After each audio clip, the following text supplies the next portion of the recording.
So can we start? Sure. So good day, Ruby, and thank you for taking the time to participate in this interview. So this interview is for assignment purpose only, and your response will be kept confidential. So before we begin, could you please introduce yourself briefly? My name is Zhou Zixi, and you can call me Ruby, and I am from University Putra, Malaysia, TESOL program. That's okay. So, how long have you been living and studying in Malaysia? So far 3 years.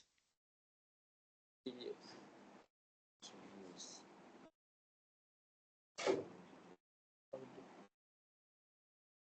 Uh, how, how would you describe your experience living in Malaysia so far? For me, actually, the culture shock that most international students said about is not that big for me, but generally, I also met something different in terms of culture. So, but so far, I think the experience in Malaysia is kind of good. A positive environment. Yeah.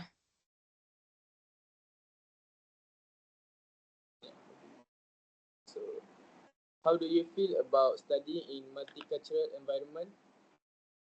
Mm, to be honest, I can learn a lot uh, from a perspective of academic study as well as how to have better personality, I think. Um, pardon your question? Pardon? Sorry. How do you feel about studying in a multicultural environment? So my question earlier was like I can learn both academically as well as my personal life. So I'm from China mainland, so we don't really have a lot of multicultural environment for us. So at first when I came here, I feel oh, it's kind of new for me. And I'm also scared that will I offend others or not? But eventually when I get to know more about them, I also learn what's good in them and also know that a multicultural environment is very good for my program, especially as a second English as a second language teaching. So what I actually learned from people here is that they are very chill, not like us. We're so restrict and we have to get like really, really stressed because of some regulations and all. But people here just chill. I learned a lot from them, like focus on myself more. So, Malaysian people is more to relax rather than Yeah, I see. It's quite strict there. they live in the moment. I think that's something that I need to try to embody in my life. See, it's quite a big compliment for us actually. A big compliment. Yeah. So, okay, we may begin now. For the first question, what do you understand about intercultural communication based on your personal experience? Right. Um, so for me, intercultural communication actually can um, go beyond just verbal communication. It also has gestures, facial expressions, and also for me, intercultural can be communicating with people from other country, maybe from other races or other religion or even just different society community. They have different values. Understand? So, for the second question is, have you experienced where nonverbal communication cause a misunderstanding with someone from another culture? Actually, yes. So, for expressing number 8, most people from other than China, I think, they use the gesture like this, right? But for us, we use this 8, number 8, because Number this 8. is, yeah, like this, because this is the Chinese character. What do we call it? Characteristic. The characteristic in our language. Like we write 8 like this way. So there was this one time we need to do a discussion in group in the classroom. We need to we need to say our number without using verbal language. And when it's my turn, I use this. They got confused. Like, Ruby, what's it? Something like that. Because normally in Malaysia like this. Yeah, but we express 8 like this. Yeah. This. This is 3. Oh, we express 3 like this. Same, similar. Same. Okay, so for the next question, have you ever had your facial expression or emotional restraint misinterpreted by people from different cultures?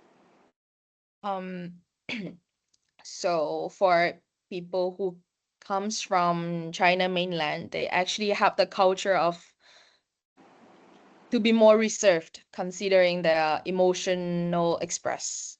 So when I am in public, I try to be as calm as possible, try not to express too much. But for some people, they will think, for especially in a foreign country, they might think that, oh, why Ruby is so unapproachable? She looks a bit unfriendly. She looks a bit cold, something like that. Because I can see that most people here, they're quite friendly and quite, like have passion every day.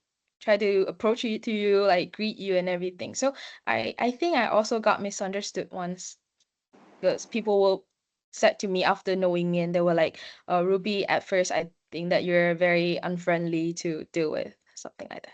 But actually, just in our culture, we don't like to express too much, quite reserved. Yes. Because Malaysian people is more too friendly. When it comes to meet people, People, they love to talk. let's Yeah, greet others. actually, Chinese, they are also friendly, but for some situations when uh you are not really that familiar with others, we just like try to give the cold face, not to express too much. Yeah. Oh, But when it's like you are getting kind of familiar with, or you are trying to treat your guests, we are also friendly, something like that. I see. So for the next question, have you ever had an experience where eye contact was misunderstood in cross-cultural communication? All right. So for this question, um, I think like I mentioned earlier, right? In my culture, people are quite reserved. So we also kind of like avoid too much of eye contact because uh you looking in others' eyes for too long is considering rude and offensive in our culture. So for me, other than my presentation and my micro teaching, I don't usually get eye contact with others, especially for like being too long or something. So even if I accidentally make a long eye contact, I'll just like move it away right after the other person realized it. I'm not sure if it's caused some misunderstanding or not. I've never heard from it, but I'm also scared that people will think that am I stalking them or something?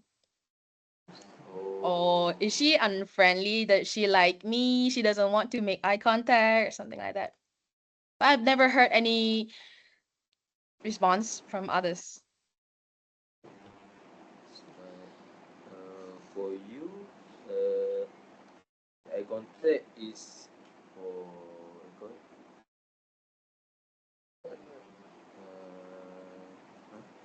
for formal situation. Yeah. Communication. Uh, Not too long eye contact. Yes. But maybe in our culture for what you call it?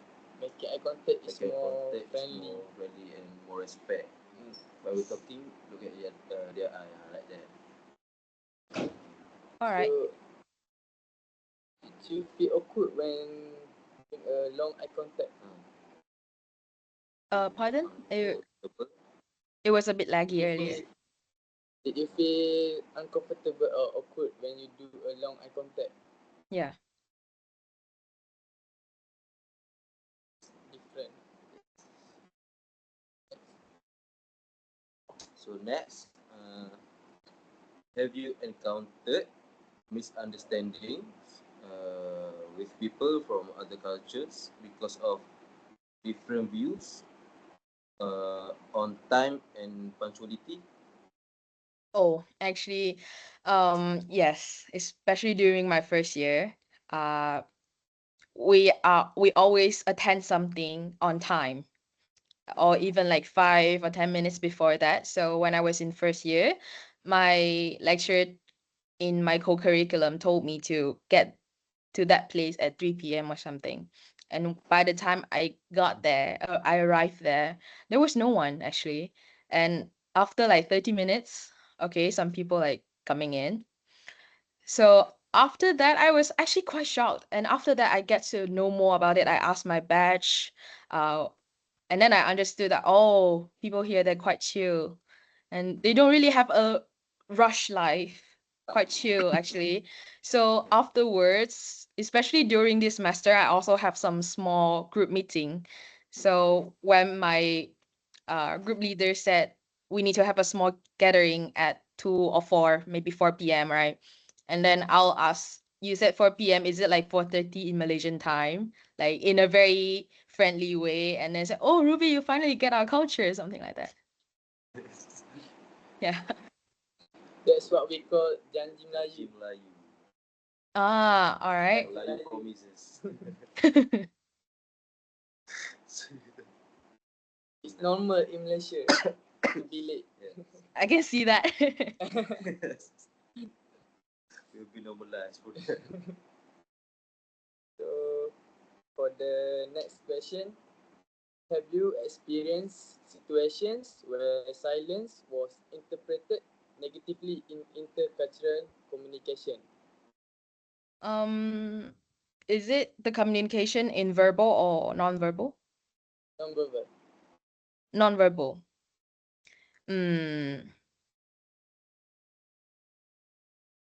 I'm not sure if is it a answer you want, but actually in classroom.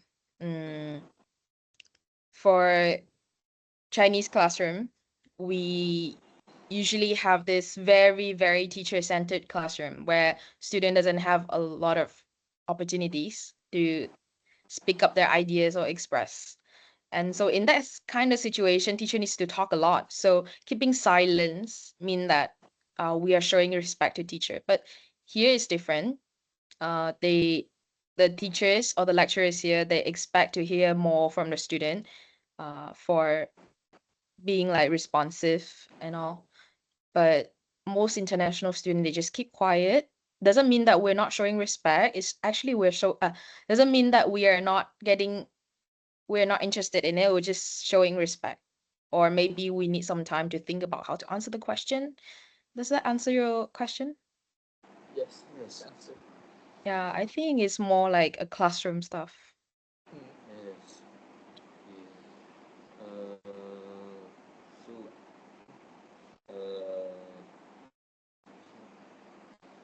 So in Malaysia, teachers love to hear our response, Mhm. something like that. yes. But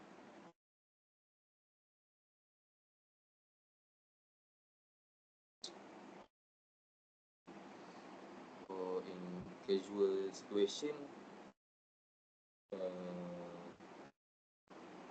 quiet response is might showing some rude. It is same for your culture. Pardon? For, uh, for example, in casual situation, apart from the class situation, Does being quiet show means rude or Disrespect. Mm, respect? um, actually, I mean, if you're talking to someone else, if you are just silent, of course that's rude. I think that's universal. Mm, but um, how do we call it? But for in restaurant and usually in Chinese restaurant, it's kind of noisy, right? Yes. That kind of noise actually shows respect because it Oh, means that the more you talk about, the more you make noise. It means you're actually talking with your friend. You're enjoying the food. Enjoying the conversation, enjoying food here. That's why a lot of people make noises. oh, So if the restaurant in China is like quiet, doesn't have any noise, it means it's not that good. It's a very interesting point, lah. Yeah.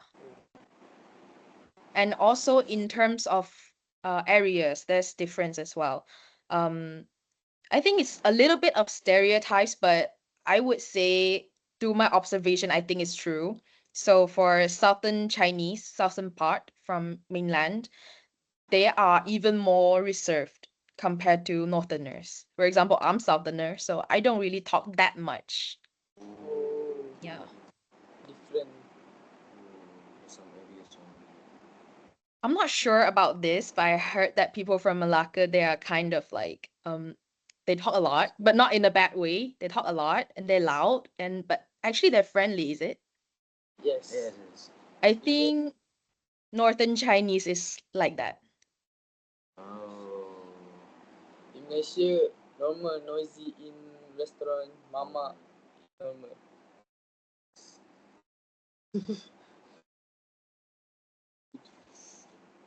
okay. We move on to next question. Uh, in your opinion, what is the best way to solve the misunderstanding of Chinese nonverbal communication in intercultural interactions? Mm, for me, the best way is actually to ask, just ask when you encounter something different. I mean, patiently ask, politely ask, and also, yeah, I mean, like open communication, and also be patient about it instead of because I also met something that when people here they encounter misunderstanding, they were just like, oh, why are Chinese are like this? Why international students are so rude? They don't get to know each other. Of course, there will be gaps, and I think you need to have the patience, yeah, and open communication. That's the key. Patience and open communication. Okay. Last question. Because I also heard that in for local and international student, they have a very big gap and they have misunderstanding because they don't really communicate. Like I assume locals do this for this, and local assume international student doing this for this. Like they just don't communicate. They assume stuff. They don't, get to Oh, know each other. That's why there's misunderstandings. We need to know each other more Yeah. before judging. yes, get to Before know, judging other culture. other culture. Yes, before judging. Okay. So, for my final question, what advice or suggestion would you like to give to international students who are planning to study in Malaysia? Wow. In terms of In terms of environment, culture, like that. Just like you mm, say, avoiding misunderstanding. Mm, I would say be humble for me. Yes. Um, be humble because some international student, including me myself, at first I was actually a bit arrogant at first, a bit distant. But being humble doesn't mean that you don't do anything. Being humble is like you accept stuff because you're in other people's country. You need to Yes. do it as others do. Do it in your way.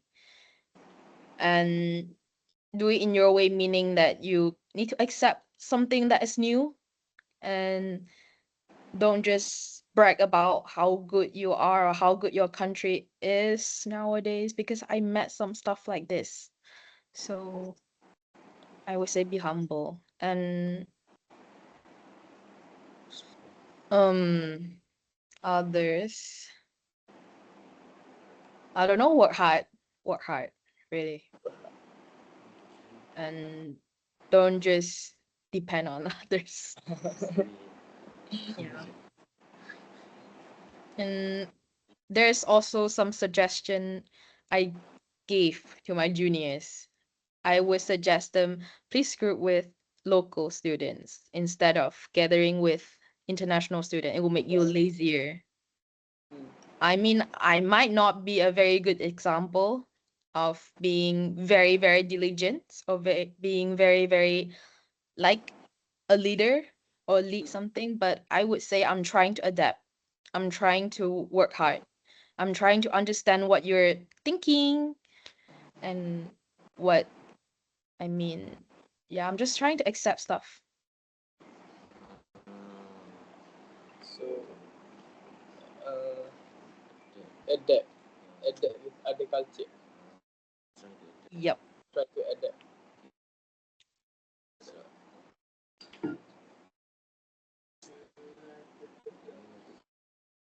Okay, thank you very much for your time and for sharing your experience. Your response are very valuable for this study.